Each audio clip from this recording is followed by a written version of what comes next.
வணக்கம் நண்பர்களே. ரொம்ப நாள் கழித்து பார்க்குறோம். இதில் ஒரு மாதமாக நாங்கள் எந்த வீடியோவும் பண்ண முடியல. பல காரணங்கள் இருக்குது. சமீபத்தில் மதுரையில் கிரேக்க தத்துவம் குறித்து ஒரு 2 நாள் வகுப்புகள் நடத்தினோம். கிட்டத்தட்ட 90க்கும் மேற்பட்டவர்களிருந்து தமிழகத்தின் பல்வேறு பகுதிகளிலிருந்து வந்து பங்கேற்றார்கள். ஈவன் பெங்களூர்லேருந்து கூட நண்பர்கள் வந்திருந்தார்கள். அவங்களுடைய ஆதரவும் ஒத்துழைப்பும் மிகவும் பாராட்டத்தக்கது. அதற்காக நான் நன்றியை இதில் பதிவு செய்துக்கிறேன். நான் கூட 2 நாள் எப்படி நம்ம வகுப்பு எடுக்க முடியும்னு யோசித்தேன். கிட்டத்தட்ட எனக்கு காலையில் 10 மணிக்கு தொடங்கி மாலை 5:30 மணி வரைக்கும் கொண்டு போகணும். Of course with lunch break. இது நம்மளால் முடியுமா நான் யோசித்தேன். இருந்தாலும் அந்த சப்ஜெக்ட் மேலே இந்த ஆர்வம், தமிழகத்தில் கிரேக்க தத்துவம் குறித்து அறிவதற்கு ஆவலாக இருக்கிற நண்பர்களுக்கு அப்படியாவது கொண்டு போனதுக்காக பண்ணோம். பரவாயில்ல, ஓரளவுக்கு சக்ஸஸ்ஃபுல்லாக இது முடிந்தது என்று நான் நிச்சயமாக நம்புகிறேன். இது ஒரு புறம். அதுக்கு அடுத்ததாக தான் இப்பொழுது நம்ம வந்து காணொளி தயாரிப்பில் இறங்கியிருக்கிறோம். இன்றைய காணொளி வந்து ஜே கிருஷ்ணமூர்த்தியிலிருந்து தொடங்குகிறோம். எதற்காக ஜே கிருஷ்ணமூர்த்தி இப்பொழுது எடுக்கணும் என்று பார்த்தா, என்னை சுற்றிலும் கேட்குற கேள்விகள், என்னை சுற்றிலும் நடக்கிற பல்வேறு பிரச்சனைகள் என்னை வந்து அவரிடம் சென்று அதற்கான பதில் கிடைக்கிறதா என்று தேட வைத்தது. அந்த தேடலில் தான் வந்து எனக்கு கிடைச்ச பதில்களை நான் வந்து உங்கள் முன்னால் வைக்க போகிறேன். ஜே கிருஷ்ணமூர்த்தியை பற்றி நம்ம ஏற்கனவே நிறைய காணொளிகள் பேசியிருக்கிறோம். ஆனால் இப்போ ஒரு கேள்வி என்னென்னா, இந்த உலகத்தை சுற்றிலும் வந்து ஒரு போர் அச்சுறுத்தல் வந்து வந்துக்கிட்டே இருக்கு. அரசியல் ரீதியாக ஒவ்வொரு நாட்டிலுமே பல்வேறு விதமான குழப்பங்கள் ஏற்பட்டு கொண்டிருக்கின்றன. அது தவிர பொருளாதார தளத்திலையும் ஏராளமான சிக்கல்கள் இருக்கின்றன. வன்முறையானது ஒவ்வொரு தளத்திலும் நம்ம பார்த்துக்கிட்டே இருக்கிறோம். We are witnessing that. ஒரு புறம் அண்ணா பல்கலைக்கழகத்தை எடுத்து பேசுகிறாங்க. பேசப்படாத பல்கலைக்கழகங்கள் ஏராளமாக இருக்கின்றன. தொடர் நிகழ்வுகளாக இந்த வன்முறை சம்பவம் நடக்கிறது. நான் பேரை சொல்லி சொல்கிறேன். தினமணி பத்திரிகை எடுத்து பார்த்தீங்கன்னாக்க ஒரு பக்கம் ஃபுல்லாக இந்த இறப்பு கொலை செய்திகள் வந்து நிரம்பி கிடக்கும். பல நாட்கள் அப்படி பார்க்குறேன். இப்போ என்ன நடக்குது இந்த நாட்டில்? அம்மாவை பையன் அடித்து கொண்டுடுறான். கொலை பண்ணுறதெல்லாம் பார்க்குறோம். சொத்துக்காக கொலை பண்ணுறாங்க. உறவுகளை எல்லாம் கொலை செய்கிறார்கள். அவன் இப்படி ஒரு ஒரு ஒரு மோசமான ஒரு சூழலை நோக்கி நம்ம போகிறோமோ அப்படின்னு சில சமயம் தோணும். அப்போ இதுக்கு வந்து தத்துவவாதிகள் எந்த விதமான பதிலை வைக்கிறார்கள் என்பதுதான் பலருடைய கேள்வியாக இருக்கிறது, ஆவலாக இருக்கிறது. இதுக்கெல்லாம் என்னங்க பதில் அப்படின்னு கேட்குறாங்க. இப்போ 2 விதமான பதில்கள் தமிழகத்திலே நமக்கு கிடைக்கின்றன. ஒன்று வந்து நாத்திக மரபை சார்ந்த பொருள் முதல்வாதம். அரசியல் மாற்றங்களை நாம் ஏற்படுத்தினால் இந்த நாடு அமைதியாக மாறிவிடும் என்று சொல்லக்கூடிய தத்துவங்கள், அதற்கான செயல் திட்டங்கள், அதற்கான வந்து போராட்டங்கள் என்று அது ஒரு பக்கம் போயிட்டே இருக்கு. இன்னொரு பக்கம் வந்து ஒரு ஆன்மீக பரப்பில் நீங்கள் தியானத்தை மேற்கொண்டு இறைவனுடைய அந்த அருளை பெற்று விட்டீர்கள் என்றால் இதையெல்லாம் மாயை என்று தோன்றும், அல்லது இதில் வந்து நீங்கள் ஏதாவது கன்ஸ்ட்ரக்டிவான பங்களிப்பை கொடுக்க முடியும் அப்படின்னு முன்வைக்கிற ஒரு விளக்கமும் இருக்குது. இப்படியாக ஆன்மீக விளக்கங்களும் இருக்குது, அரசியல் விளக்கங்களும் இருக்கின்றன. இதுலேயும் 2 கால் பதித்து போகிற நண்பர்களை நான் வந்து பார்த்துக்கிட்டே இருக்கேன். இப்போது இது ஒரு புறம் இருந்தாலும் தத்துவார்த்தமாக இன்னும் கொஞ்சம் கூர்மையாக இதை எப்படி நாம் கவனிக்கிறோம், எப்படி புரிந்து கொள்கிறோம்னு பார்க்கறது அவசியம் நான் நினைக்கிறேன். இதுக்கு ஜே கிருஷ்ணமூர்த்தியிடம் சென்று நாம் பதிலை தேடும் பொழுது அவர் வந்து இதெல்லாம் நிராகரித்து விட்டான்றது போல ஒரு ஒரு ஒரு அண்டர்ஸ்டாண்டிங் இருக்குது. என்னை பொறுத்த வரைக்கும் அப்படி இல்லை அது. ஏனென்றால் நான் கூட நிறைய பேர் விமர்சனங்கள்லாம் வச்சுருக்கிறாங்க. அவங்கெல்லாம் கூட இவர் வந்து அதற்கான பதில்களை சொல்லாமல் தப்பித்து விடுகிறார். இதற்கான பதில்களை, இந்த சமூக பிரச்சனைகளை, சாதிய பிரச்சனைகள், மத ரீதியான மோதல்கள், இவைகளை எல்லாம் எப்படி நாம் பார்க்க வேண்டும் என்பது குறித்த கேள்விக்கான பதில்களை வந்து ஜேகே நேரடியாக சொல்வதில்லைன்னு பாடகர் டிஎம் கிருஷ்ணா கூட ஒரு முறை சொல்லியிருக்கிறார். டிஎம் கிருஷ்ணா வந்து ஜேகே ஸ்கூலில் படித்தவர். அவர் ஒரு கிரிட்டிக்கலாக அந்த ரிஃப்ளெக்ஷன்ஸை வைக்கிறார். அப்போ இந்த லெவலில் நம்ம பார்க்கும் பொழுது ஜே கிருஷ்ணமூர்த்தி இதுக்கான பதில் என்னவாக சொல்லுகிறார் என்று நான் பார்க்குறேன்.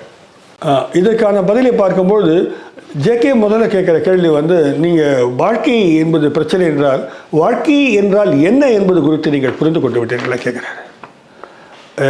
பரவாயில்லப்பா, இந்த இதே கேள்வியை மீண்டும் மீண்டும் கேட்டு நம்ம குழப்ப போகிறாரு அப்படின்ற மாதிரி ஒரு அச்சம் வரக்கூடும் நிறைய பேருக்கு. ஆனால் அந்த கேள்விக்குள்ளே இருக்கிற உண்மைகளை வந்து நம்ம வந்து உற்று நோக்கும்போது சரியாக தான் இருக்குது போல இருக்குது அப்படின்ற ஒரு மனோபாவமும் ஏற்படும். வாழ்க்கை என்றால் என்ன அப்படின்ற கேள்விக்கு என்ன அர்த்தம்னாக்க, இருப்பு என்றால் என்னன்ற கேள்வி, எக்ஸிஸ்டன்ஸ். இந்த இருப்பு என்றால் நான் இங்கே இருக்கிறேன் என்றால் எதற்காக இருக்கிறேன், இதற்கான பொருள் என்னவாக இருக்கிறது என்பது குறித்த ஒரு கேள்வி. இந்த இருப்பு என்ற கேள்விக்கு நீங்கள் கேட்டீங்கன்னாக்கா ஃபிலசாபிக்கலாக அடுத்து யார் இருப்பதை குறித்து நம்ம பேசுகிறோன்ற கேள்வி வருது. யார்னு கேட்டால் நான் நான் நான் அப்போ திருப்பி அந்த கொஸ்டின் எங்கே போகுதுனாக்க, நான் என்றால் யார், நான் யாராக இருக்கிறேன், இந்த கேள்வி கேட்கின்ற நான் யாராக இருக்கிறேன், நான் எப்படிப்பட்ட வாழ்க்கையை மேற்கொள்கிறேன், நான் என்றால் நாம்னு வச்சுக்கலாம். எப்படிப்பட்ட வாழ்க்கையை மேற்கொள்கிறோம்ன்ற கேள்விக்கு வந்து நிறைய பேர் லட்சியங்களெல்லாம் நம்ம முன்னால் பேசுவோம். நிறைய லட்சிய மனிதன், லட்சிய சமுதாயம், நிறைய பேர் லட்சிய மனிதன், லட்சிய சமுதாயம் குறித்தெல்லாம் வந்து உரையாடுகிறார்கள். இதுதான் வந்து பெரும்பாலான முன்வைப்பாக தத்துவத்தில் வந்து காலமாக தொடர்ந்து வந்திருக்கு. ஆனால் ஜேகே அது கேட்கல. இந்த லட்சிய மனிதன், லட்சியங்களெல்லாம் இருக்கட்டும், நீங்கள் உண்மையிலே என்னவா இருக்கீங்க, நீங்கள் உண்மையிலேயே வந்து நீங்கள் என்ன தத்துவத்தை ப்ரீச் பண்ணுறீங்களோ அல்லது விளக்குகிறீர்களோ அல்லது நம்புகிறீர்களோ அதன் வழியில் தான் இருக்கிறீர்கள் பார்த்தாக்க பெரும்பாலும் அப்படியெல்லாம் ஒன்றும் ஐடியாலஜியெல்லாம் ஒன்றும் வாழ்க்கையினுடைய ஒவ்வொரு கட்டத்திலையும் தீர்மானிப்பதே இல்லை. அது இயல்பாக நடக்கின்ற ஒரு ஒரு ஒரு மொமெண்ட் இருக்குது. அதில் நம்ம அதை வந்து பார்க்க தவறுகிறோம்னு சொல்கிறார் அவர்.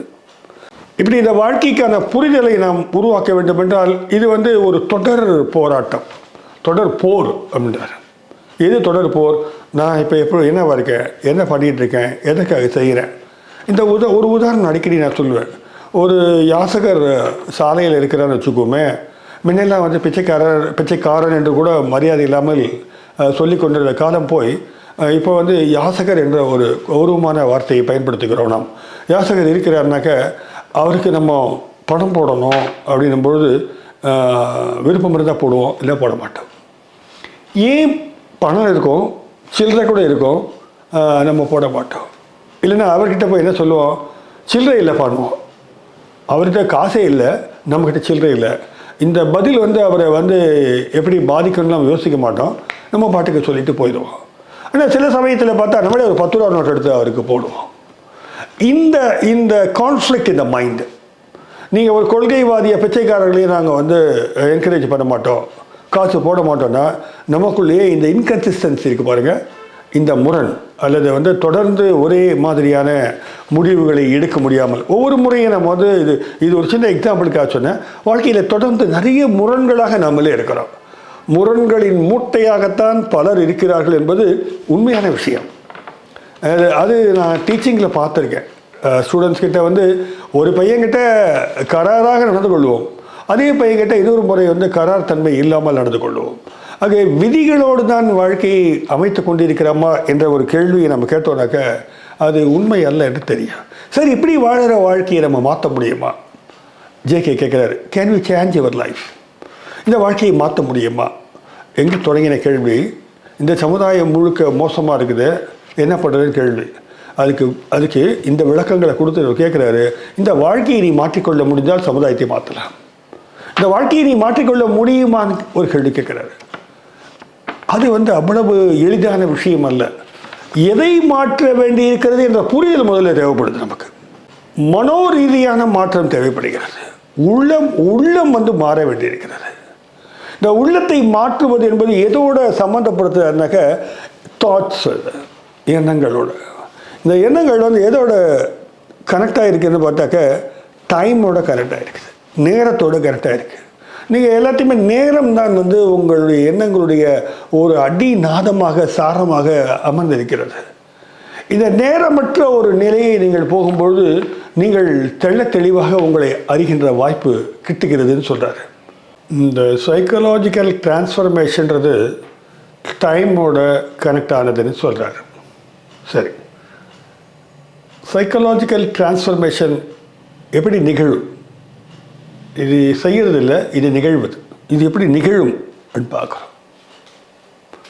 இது மாற்றத்தை செய்வதல்ல, மாற்றம் நிகழ வைப்பது. உலகம் எப்படி இருக்கிறது என்பதை புரிந்து கொள்வதல்ல, நாம் எப்படி இருக்கிறோம் என்பதை புரிந்து கொள்வதே இங்கு முக்கியமானது. ஜேகேவை பொறுத்த வரைக்கும் புறச்சூழல்களை நீங்கள் விளக்கி 1000 பேசினாலும் அகம் குறித்த தெளிவான புரிதல் தான் அடிப்படை தேவை நினைக்கிறார். இன்றைக்கி உலகத்தில் ஏற்பட்டிருக்க போர்கள் எல்லாம் குறைபாடுள்ள மனங்களுடைய சேர்க்கையினால் உருவாக்கப்பட்டது. இந்த கான்ஃப்ளிக்ட் நம்ம உள்ளுக்கு இருக்கிற முரண் என்பது ஒரு விதமான வயலன்ஸ், வன்முறையினுடைய வெளிப்பாடு.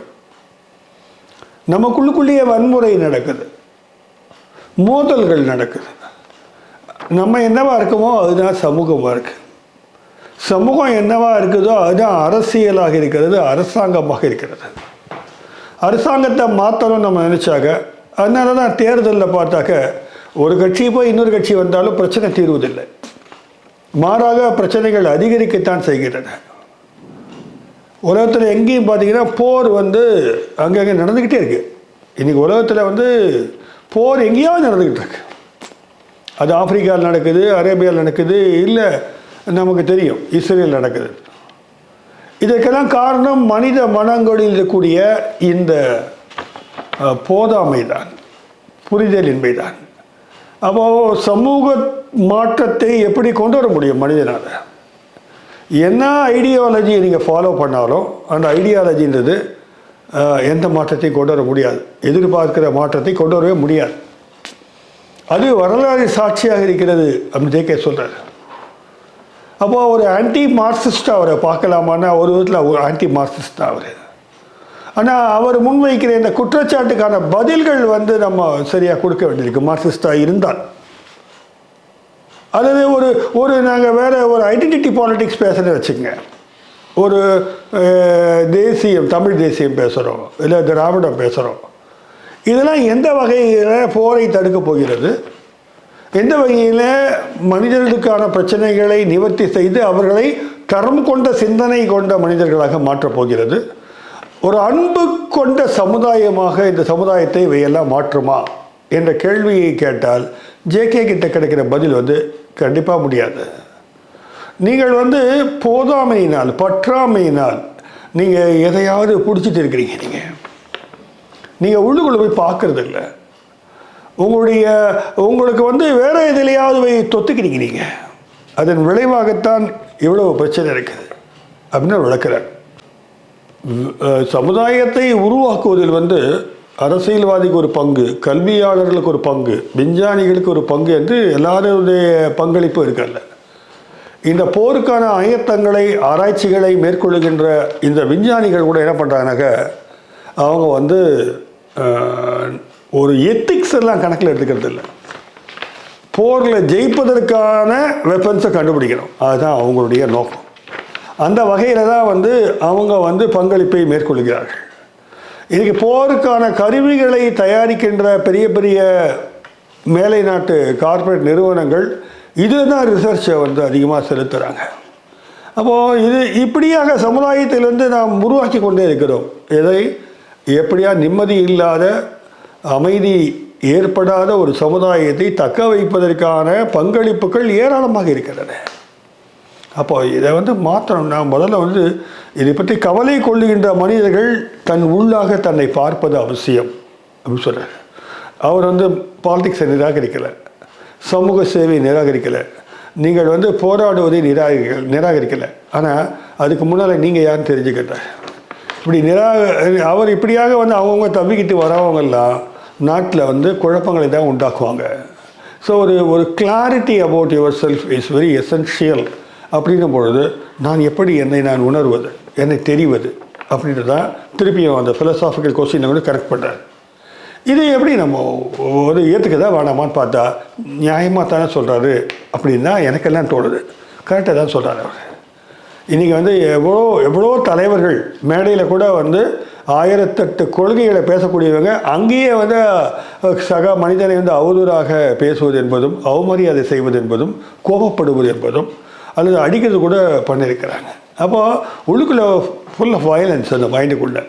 அது என்னதான் உயர்வான தத்துவத்தை வார்த்தைகளால், நாக்குகளால் பேசினாலும் அது உள்ளத்தில் இருப்பது என்ன என்பதுதான் முக்கியமாக அறியப்பட வேண்டிய கேள்வியாகும்.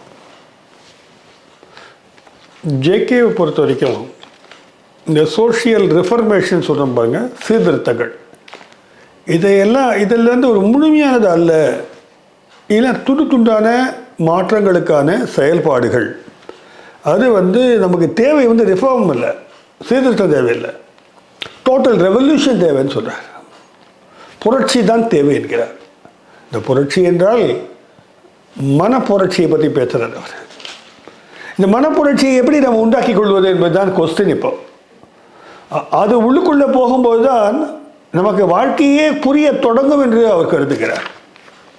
நம்ம மேக்சிமம் மேலோட்டமான விஷயங்களுக்கு ரெஸ்பாண்ட் பண்ணிட்டே இருக்கோம், ரியாக்ட் பண்ணிட்டே இருக்கிறோம். பல சமயங்களில் சொல்லிக் கொடுத்த விஷயங்களை வச்சுக்கிட்டு தான் நம்ம ரியாக்ட் பண்ணுறோம். நான் இப்போது ஒரு சில ஊருக்கு போகிறேன். அந்த ஊரில் நிறைய கோயில்கள், குளங்கள், கதைகள், கோயில் குளங்கள், அது தவிர பழங்காலத்து கதைகள், தொன்மங்கள் சுற்றிலும் இதுதான் இருக்குது. அந்த ஒரு சர்வே எடுத்து பார்க்கும்போது இதுதான் அந்த மனோபாவத்தையும் மக்கள் மத்தியில் உருவாக்கி இருக்குது.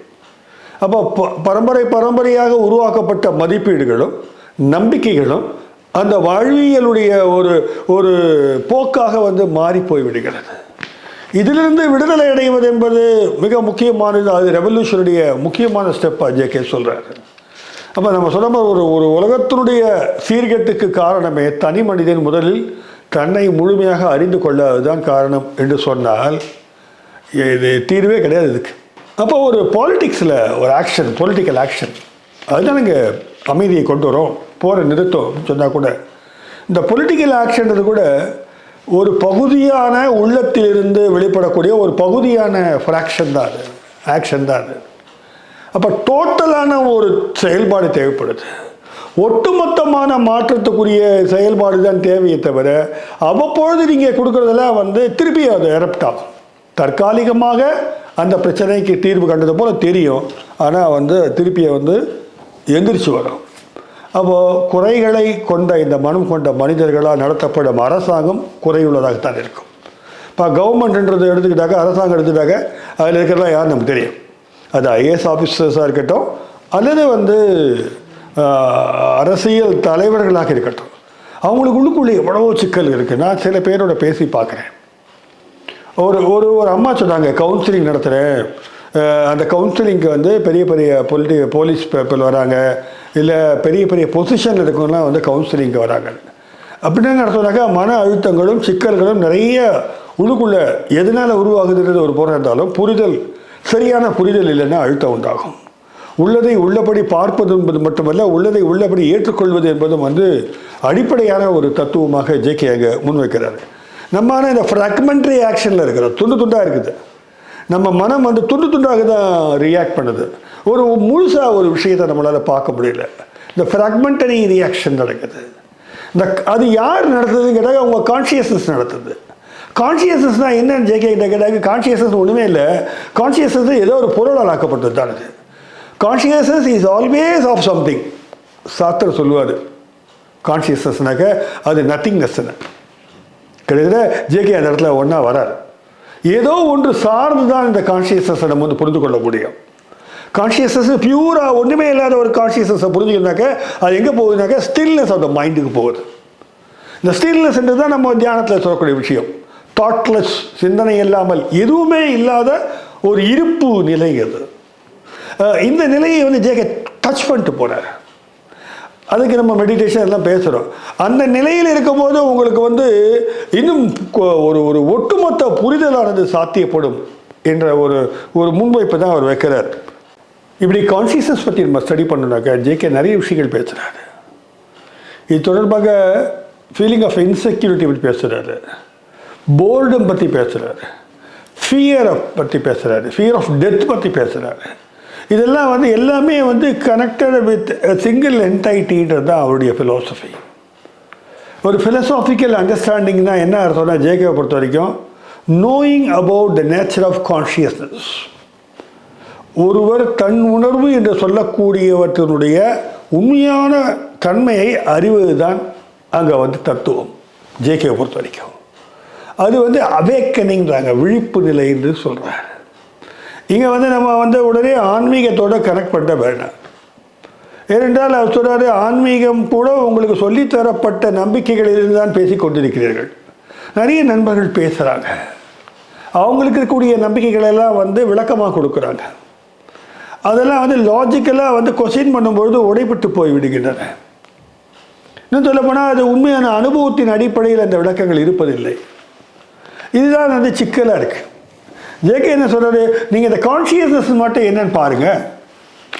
இந்த பிரம்மாண்டமான உலகத்தில் இருக்கின்ற அத்தனை சிக்கல்களுக்கு முக்கிய காரணமாக இருப்பது உங்களுடைய கான்ஷியஸ்னஸ் தான். இதுதான் அர்த்தம் நான் புரிஞ்சுக்கிட்ட வரைக்கும். இந்த கான்ஷியஸ்னஸை நீங்கள் புரிஞ்சுக்கிறாத வரைக்கும் நீங்கள் உலகத்துக்கு எதுவும் பங்களிப்பை செய்ய முடியாது. அப்போ இதை புரிந்து கொள்ளுன்னு சொல்லும்போது இது உள்ளுக்குள்ளே ஏராளமான ஃப்ராக்மெண்ட்ஸ் இருக்குது, துண்டு துண்டாக உடஞ்சி போய் கிடக்குது. அது ஒவ்வொன்றும் ஒரு ஒரு மதிப்பீடை சுமந்து கொண்டிருக்கிறது. ஒன்று இன்னொன்றை வந்து அடக்குமுறை செய்ய விரும்புகிறது. ஒருவர் இன்னொருவருக்கு அட்வைஸ் பண்ண விரும்புகிறாரு. தம்பி நான் சொல்கிறத கேளுங்கன்றார். இது மாதிரி ஒவ்வொருத்தரும் வந்து ஏதோ ஒரு வேல்யூஸை வச்சுட்டு அந்த ஒரு உடைந்து போன அந்த சின்ன சின்ன துகள்களாக உள்ள பதிஞ்சிருக்கு பாருங்கள் வாழ்க்கையினுடைய பதிவுகள். அதிலிருந்து அவங்க ஒரு ஒரு மதிப்புரையை வழங்குகிறார்கள். இது எல்லாமே வந்து குழப்பத்தை தான் உண்டாகும், தீர்வை கொடுக்காதுன்றார். அப்போது நீங்கள் ஒரு ஆக்ஷன் பண்ணுறீங்க, சமூக ஆக்ஷன்னு. நீங்கள் பண்ணக்கூடிய ஒரு ஆக்ஷன்றது வந்து ஏதோ ஒரு ஐடியாவை பேஸ் பண்ணி தான் இருக்க போகுது. ஐடியாலஜி இது இல்லாமல் ஒரு ஆக்ஷன் நீங்கள் செய்ய போகிறதில்ல. அந்த ஐடியாக்குள்ளே 1008 தவறுகள் இருக்கும். அந்த தவறான ஐடியாவை வச்சுக்கிட்டே நீங்கள் ஒரு ஆக்ஷனை ப்ரப்போஸ் பண்ணுறீங்க. அந்த தவறான ஐடியாலஜி, அந்த ஐடியாலஜிக்குள்ளே நிறைய குற்றம் குறைகள் இருக்கும். அதனால வெஸ்டர்ன் ஃபிலாசபியில் கிரிட்டிக் ஆஃப் ஐடியாலஜின்னு ஒரு மெத்தடாலஜி கொண்டு வந்தாங்க. கருத்தியல்களை கூர்மையாக விமர்சனம் செய்து பார்ப்பது. யோசிச்சு பாருங்களேன், ஒருத்தர் 35 ஆண்டுகள் வந்து வாழ்க்கையில் ஒரு குறிப்பிட்ட அரசியல் தத்துவத்தை சித்தாந்தத்தை சார்ந்தே வாழன்னு வச்சுக்கோ. அது திராவிடமாக இருக்கட்டும், தமிழ் தேசியமாக இருக்கட்டும், இல்லை வந்து கம்யூனிசமாக இருக்கட்டும், இப்படியே வாழ்ந்துட்டே இருக்காரு. ஒரு நாள் வந்து அவருக்கு வந்து இந்த பிளேட்டோனுடைய இமேஜஸ் ஆஃப் அந்த கேவ்ஸில் பார்த்தீங்கன்னாக்கா குகையில் மக்கள் வந்து பார்த்துட்டே இருப்பாங்க. பிறப்பிலேருந்து எதை பார்ப்பாங்கன்னா நிழலை பார்த்து நிஜம் நினச்சிப்பாங்க. ஒரு நாள் உண்மையான நிஜத்தை பார்க்கும்பொழுது அவர்கள் இத்தனை ஆண்டுகளாக நிழலை போய் உண்மை என்று நினைத்து விட்டோமே நினச்சிருப்பாங்க.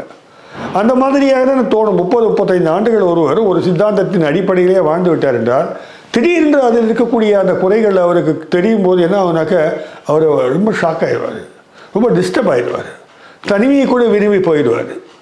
அப்போ அப்படி இருக்கக்கூடிய தோழர்களுக்கு நான் வந்து அறிவேன். வெவ்வேறு அரசியல் சித்தாந்தத்தில் இருக்கிறவங்களாக இருப்பாங்க. ஆன்மீகத்துக்கு இது வந்து ஒத்து வரும். இது அத்தனையும் வந்து ஆன்மீகத்துக்கும் கண்டிப்பாக ஒத்து வரக்கூடிய ஒரு விஷயமாக தான் இருக்கும். அந்த வகையில் பார்த்தாக்க ஜேகே தான் சொல்கிறாரு, அப்சர்வ் இட் டோட்டலி. நீங்கள் ஃப்ராக்மெண்ட்டாக பார்த்து வந்து உங்களால் வந்து பதில் சொல்ல முடியாது. முழுமையாக நீங்கள் தரிசனம் செய்யுங்கள், பாருங்கன்றார். தாட் மூலமாக பார்க்க முடியாது, சிந்தனைகள் மூலமாக நீங்கள் அறிய முடியாது கான்ஷியஸ்னஸை. கான்ஷியஸ்னஸ் ஏதோ ஒன்றாகத்தான் இருக்கிறது. அது அந்த ஒன்று எதை ஒன்றே சார்ந்து இருக்கிறது. அந்த ஒன்று இல்லாதது அது இல்லை. அப்போ என்ன பண்ணணுனாக்க ஃபஸ்ட்டு டீப் அண்டர்ஸ்டாண்டிங் வேணும் உங்களை பற்றி, உங்கள் கான்ஷியஸ்னஸை பற்றி. ஏன்னா உங்கள் கான்ஷியஸ்னஸ் தான் நீங்கள். நான் தான் என்னுடைய உணர்வு நிலை என்பது. ஆனால் இந்த உணர்வு நிலை என்பது கலை குறித்த சில சிந்தனைகள், அரசியல் குறித்த சிந்தனைகள், அல்லது பாலியல் வேட்கைகள், அல்லது பொருள் சேர்க்க வேண்டும் என்ற ஒரு ஆவல், இப்படி ஏராளமான உலகம் சார்ந்த விஷயங்களை எல்லாம் வந்து அது உள்ளுக்குள்ளே வந்து பதிச்சு வச்சிருக்குது. இது அத்தனையும் சேர்ந்து தான் நானாக இருக்கேன். அப்போ இதை வந்து நான் வந்து இதிலிருந்து நான் வந்து கான்ஷியஸ்னஸை பார்க்கணுன்னாக்கா இதெல்லாம் வந்து கழட்டி விட்டால் தான் கான்ஷியஸ்னஸ் பார்க்க முடியும். இதை சுமையாக ஏற்றப்பட்டிருக்கிறது தன்னுணர்வு மீது. இந்த சுமைகளை நாம் ஒரு வேளை ஒதுக்கி விலக்கி விட்டு பார்த்தால் அந்த உணர முடியமாக இருக்கும். அவர் இந்த இடத்துல வந்து பார்ப்பது என்று தான் பேசுகிறார். இந்திய தத்துவத்தில் தர்ஷனாஸ்ன்னு சொல்லுவாங்க, சீயிங்னு சொல்லுவாங்க, காணுதல்னு தமிழில் கூட சொல்வதாக நண்பர் சொல்லியிருந்தார்.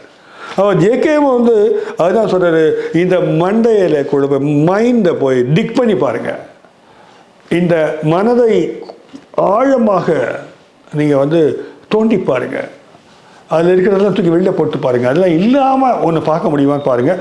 அப்போ அந்த டோட்டாலிட்டி வந்து உங்களுக்கு கொடுக்கும்ன்றாங்க. அந்த முழுமையான நான் எது என்பதை, என் தன்னுணர்வு என்பது எது என்பதை நான் உணர்கின்ற நிலை தான் வந்து ஒரு மனிதனுக்கு அடிப்படையான அறிவு.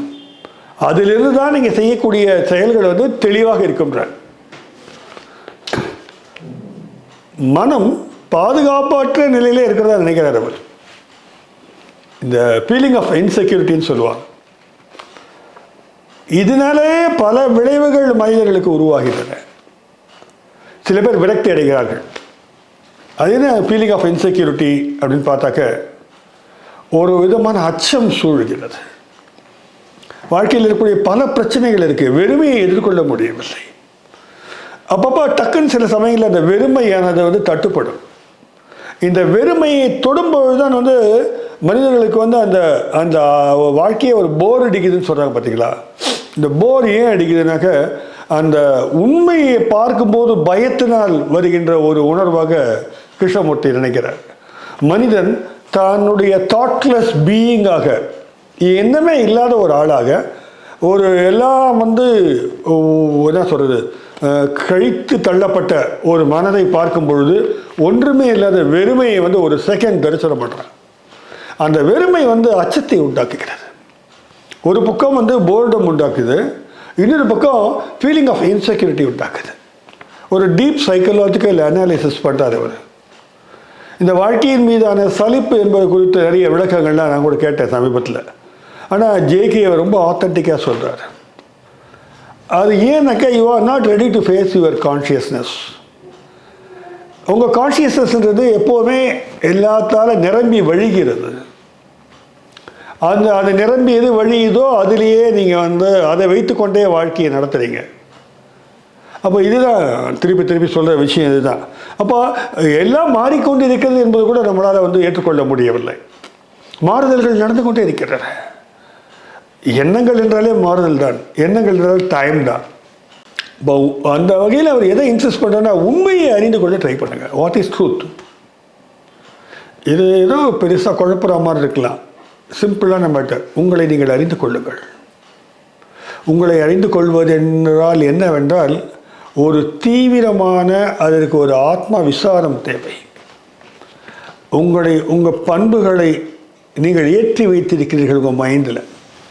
இதுதான் சரி, இதுதான் தப்பு, இப்படி தான் இருக்கணும், அப்படி தான் இருக்கணும், இதெல்லாம் எதுவுமே இல்லாத ஒரு மைண்டு இருக்குது. நீங்கள் ஏற்கனவே லோடடு, அது இல்லாத ஒரு மைண்டு உங்களுக்கு இருக்கின்றது. அதை நீங்கள் தரிசனம் செய்ய வேண்டும். அப்போது நீங்கள் இல்லை நான் இதுதான் அதுதான் நீங்களே உங்களை வரையறுத்துக்கிறீங்க. ஒரு பர்சனாலிட்டியை வந்து டிசைன் பண்ணிக்கிறீங்க. உங்கள் ஆளுமையை நீங்கள் வந்து உருவாக்கி கொள்கிறீர்கள். அதுதான் நீங்களே நம்புறீங்க. அப்படி இருப்பது தான் நீங்கள் நம்புறீங்க. அப்படி இந்த போலி நம்பிக்கைன்னு சொல்லுவாங்க. அந்த போலி நம்பிக்கையினாலே வாழ்க்கையை ஓட்டிகிட்ருக்கீங்க. அது உண்மை அல்ல, அது பொய். அது அப்போது இந்த உண்மையான ஆளுமை என்று ஒன்று இருக்கிறதா என்பதே கேள்வியான ஒரு விஷயம். ஏன்னா கான்ஷியஸ்னஸ் என்பது ஒரு ஒரு வெறுமையான விஷயம் ஜேகே கருதுகிறார். இதை அறிவதற்குரிய தடைகள் பல இருக்கின்றன. நீங்கள் என்னதான் ஆத்ம விசாரம் செய்கிறனாலும் உங்களுக்கு ஏற்கனவே வந்து வாய்ப்பாடுகள்லாம் இருக்குது, ஃபார்முலாக்கள்லாம் இருக்குது, குருநாதர் இருக்கிறாரு. இந்த சென்ஸ் ஆஃப் இன்செக்யூரிட்டி வந்துருச்சுனாக்கா கோயில் இருக்குது. நமக்கு கோயிலுக்கு போயிட்டு தான் மனசாந்தியாக இருக்குது. இறப்பு சம்பந்தமான அச்சம் அதிகமாக வருகிறது. நாம் இப்போ வெவ்வேறு விதமான சடங்குகளை எல்லாம் மேற்கொள்கிறோம். இந்த வாழ்க்கையில் வந்து நம்ம எல்லாத்துக்குமே வந்து ஒரு பரிகாரமாக வச்சுருக்கிறோம்.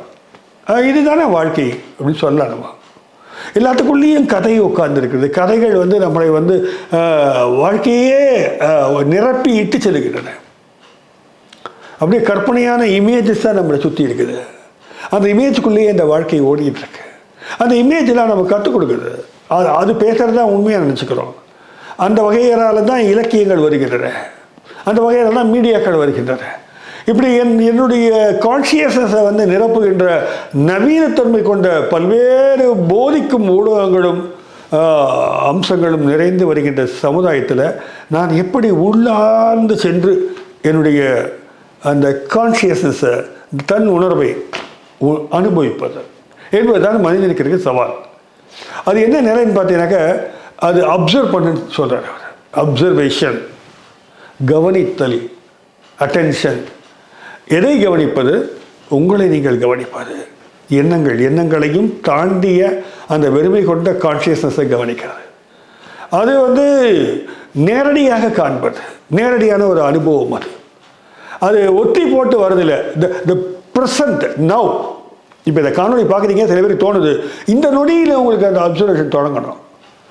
அப்படி ஒரு அப்சர்வேஷன் செய்யும்போது என்ன பிரச்சனை வரும்னாக்க, நாம் எதிர்காலம் நம்மை பற்றி கட்டி வைத்திருந்த அத்தனை விஷயங்களை நம்ம ஒதுக்கும்படி இருக்கணும். ஒதுக்குறதுனா மனதால் மட்டும் இல்லை, செயலாலும் ஒதுக்க வேண்டியிருக்கும்.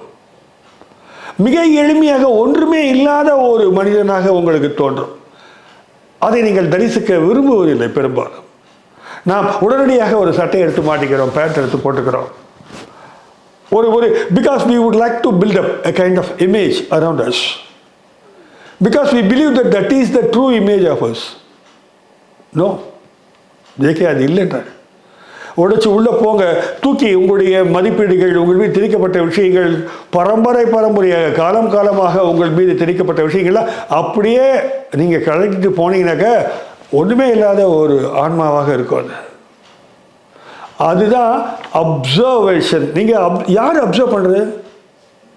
யார் பார்க்குறாங்க? நான் தான் பார்க்குறேன். எதை பார்க்குறீங்க? என்னை தான் பார்க்குறேன். இதுதான் ஜேகேனுடைய ஃபிலாசபியில் ஒரு யூனிக்கான ஃபிலாசபி தான். அப்சர்வர் அண்ட் அப்சர்வ்டுன்னு பார்ப்பவரும் பார்க்கப்படுவதும் ஒன்றாய் இருக்கும் நிலை அது. இது என்ன நிலை? இது ஸ்டில்னஸ். அங்கே செயல் அல்லது அது ஒரு இருப்பு நிலை. அது இதை ரமணரும் சொல்லியிருக்காருங்க. ஆனால் அதை கடந்து போய் சில விஷயங்களை அவங்க ரிச்சுவல்ஸு, சாதாரண மக்களுக்கான வழிகாட்டுதல்கள் நிறைய கொடுத்துருக்குறாங்க. ஆனால் ஜேகே கராராக நிற்கிறார். அப்சர்வர் அந்த அப்சர்வர்டு டிசால்வ் ஆயிடும். The direct perception is happening there. அந்த அனுபவ நிலையை பற்றி கிருஷ்ணமூர்த்தி சொல்கிறாரு. அவர் பேசும்போது பார்க்குறேன், கரெக்டாக சார் அவர் சொல்கிறாரு, ஒரு உணர்வு எப்படியாவது இந்த விஷயத்தை கம்யூனிகேட் பண்ணுறதுல அவர் ரொம்ப கராராக இருக்கார். அந்த முன்னால் உட்கார்ந்துருக்கிறவங்கள தன்னுடைய மனநிலை கொண்டு வரதுக்கு முயற்சிகள் எடுக்கிறார். அப்போது நான் இது வரைக்கும் நீ என்னவா இருக்காது இல்லைன்னு ஒருத்தன் ஒத்துக்குவானா சொல்லுங்கள்? நீ என்னவா முன்னால் உட்காந்துருக்கா, அது நீ இல்லைப்பா. நீ என்னென்னு புரிஞ்சுக்கும் போது அந்த சமுதாயத்தில் நீ செய்கிற செயலுக்கே அர்த்தம் இருக்கும். அரசியல் தளத்தில் இருக்கட்டும், இலக்கிய தளத்தில் இருக்கட்டும், அறிவார்ந்த தளத்தில் இருக்கட்டும், அந்த செயல்களுக்கெல்லாம் அர்த்தம் வேணும்னாக்க நீ முதல்ல உன்னை உணர வேண்டும். உன்னை உணர்வதால் அறிவு ரீதியாக அல்ல, கேள்விகளால் நீங்கள் துளைத்தெடுத்து அறியப்படும் ஞானமாக சொல்லவில்லை. அமைதியாக உள்ளார்ந்து உங்களை கவனிக்கிறதை பற்றி பேசுகிறார். உனக்குள்ளாகவே நீ தொலைந்து போய் நீயும் கவனிக்கப்படுபவனும் கவனிப்பதும் இல்லாத ஒரு நிலையை பற்றி பேசுகிறாரு. அப்படி ஒரு வந்துருச்சுன்னா அது ஒட்டுமொத்த விழிப்பை உனக்கு கொடுக்கும். என்ன மாதிரி விழிப்பு கொடுக்கும்? அப்போ நீ போலி இல்லாத ஒரு ஆளாக இருப்ப. இந்த உன்னுடைய concern real concern towards social இஷ்யூஸாக இருக்கும். இப்படி இருக்கக்கூடிய இந்த டீப் அட்டென்ஷன், கவனம் என்பது தான் இந்த கான்ஷியஸ்னஸை பற்றிய அந்த புரிகின்ற உணர்வு என்பது தான் ஜேகே பொறுத்த வரைக்கும் ஞானமாக சொல்லுகிறார் நான் கருதுகிறேன். அந்த நிலையில் அவர் என்ன சொல்கிறாரு, ஒரு முழுமை இந்த ஃப்ராக்மெண்டேஷனாக போயிடுது. இந்த துண்டாக இருக்கிற விஷயங்கள்லாம் போய் ஒட்டுமொத்த முழுமையாக எல்லாம் புரிந்து கொள்ளப்படுகிறது. அதாவது அன்பு என்றால் என்ன என்ற முழுமையான புரிதல் வருகிறது உங்களுக்கு. அப்போ எது நன்மை என்ற புரிதல் வருகிறது, இறப்பு என்றால் என்ன என்ற முழுமையான புரிதல் வருகிறது, மொத்தத்தில் நான் என்றால் என்ன என்ற முழுமையான புரிதலானது உண்டாகிறது. இது நானே புனிதமானவன் என்ற ஒரு புரிதலையும் உணர்வு நிலையில் கொடுக்கிறது. பாருங்க, நான் தான் புனிதமானவன் என்ற அளவுக்கு அது உருவாக்குது. அப்போ நானே புனிதமானவன் என்று சொல்லும் பொழுது ஜேகே சொல்கிறாரு, சில பேர் அதை தாண்டி போய் நானே கடவுள்னு சொல்லுவாங்க. அது ரொம்ப குரூயலான ஒரு எக்ஸ்பிரஷன். அப்படி செய்யக்கூடாது. ஆனால் நானே புனிதமானவன், நானே பரிசுத்தமானவன் என்ற நிலைக்கு நீங்கள் தள்ளப்படும் பொழுது மற்றவர்களுடைய புனிதத்தன்மையை நீங்கள் புரிந்து கொள்கிறீர்கள். மற்றவர்களை மதிக்க வேண்டிய தேவையை உணர்ந்து கொள்கிறீர்கள். மற்றவன் என்று சொல்லக்கூடிய சக உயிரினங்கள், சக மனிதர்கள், இவர்களுடைய மேன்மை குறித்து உங்களுக்கு அக்கறை ஏற்படுகிறது. அப்போ நீங்கள் அவங்களுக்கு பியூர் லவ் தான் இருக்காங்க. It is not an emotional bondage. லவ்ன்றது பொதுவாக ஒரு எமோஷ்னல் பாண்டேஜ். ஆனால் சாய்ந்து கொள்ள தோல் வேண்டும்ன்றாங்களா, அது இல்லை. அது ஃபீலிங் ஆஃப் இன்செக்யூரிட்டினால சாய்ந்துக்கிற தோலை பற்றி பேசலை அவர். இது நாம் சமமான பாணியிலே அந்த அன்பானது கை கோக்கப்படுகிறது. அது இது கிட்டத்தட்ட அத்வைத நிலையாக கூட நம்ம கருதலாம். அந்த அளவு கொண்டு போகிறாரு. இல்லை, எனக்கு இன்னும் ஒரு சின்ன கான்செப்டுவலாக ஒரு யோசனை வந்துச்சு. அன்பு குறித்து முழுமையான புரிதல் ஏற்படும் என்றால் இந்த பிளேட்டோ சொல்கிறார் இப்படி தான், ஒவ்வொரு விஷயத்துக்கும் ஒரு முழுமையான பரிசுத்தமான ஒரு ஐடியாவானது வெளியில் இருக்கின்றார். மனதுக்கு வெளியில் இருக்குது. அதை எவன் அறிந்து கொள்கிறானோ அதுவே ஞானம் என்று சொல்லுகிறார். ஆனால் அறிந்து கொள்வது அறிவின் மூலமாக சாத்தியம் என்பது மேற்கத்திய தத்துவம். இங்கே கிட்டத்தட்ட இவர் அதே சொல்கிறார், நமக்குள்ளே இருக்கிறதுலாம் குறைபாடுள்ள ஃப்ராக்மெண்டடான விஷயங்கள் இருக்குது, இதை தாண்டி நம்ம வெளியில் போய் பார்க்கணுன்றாரு. அப்போ அது வெளியிலே என்றால் திருப்பி இந்த உள்ள வெளியே இந்த வார்த்தைகளை வந்து ஜேகேல பயன்படுத்த முடியாது. டீப் அப்சர்வேஷன் ஆஃப் மைண்ட், அதை பண்ண நம்மளும் அதில் தொலைஞ்சு போயிடுறோம். என்ன நடந்ததுன்னு தெரியாத ஒரு ஸ்டில்னஸ், அங்கே என்ன நடந்ததுன்னே தெரியாது, அவர் ஸ்டில்னஸ், அதுதான் அவர் வந்து முன்வைக்கிறார். அப்படி அந்த ஸ்டில்னஸில் இந்த முழுமையான பர்ஃபெக்டான இந்த ஐடியாஸ் வந்து உங்களுக்கு வந்து தரிசனமாகிறது. அப்போது சக மனிதனை வெறுப்பது என்பதோ, சண்டை என்பதோ, சச்சரவு என்பதோ, சுரண்டல் என்பதோ நமக்கு வந்து சாத்தியப்படாமல் போகும். அப்போ நம்முடைய ஈடுபாடு என்பது, சமூக ஈடுபாடு என்பது ஒட்டுமொத்தமான மனித குலத்தின் மீதான ஒரு அன்பின் அடிப்படையிலே அமையும். இதுதான் ஜேகே அவருடைய விளக்கமாக இருக்கிறது. நன்றி நண்பர்களே, மீண்டும் ஒரு காணொளியில் சந்திப்போம். வணக்கம்.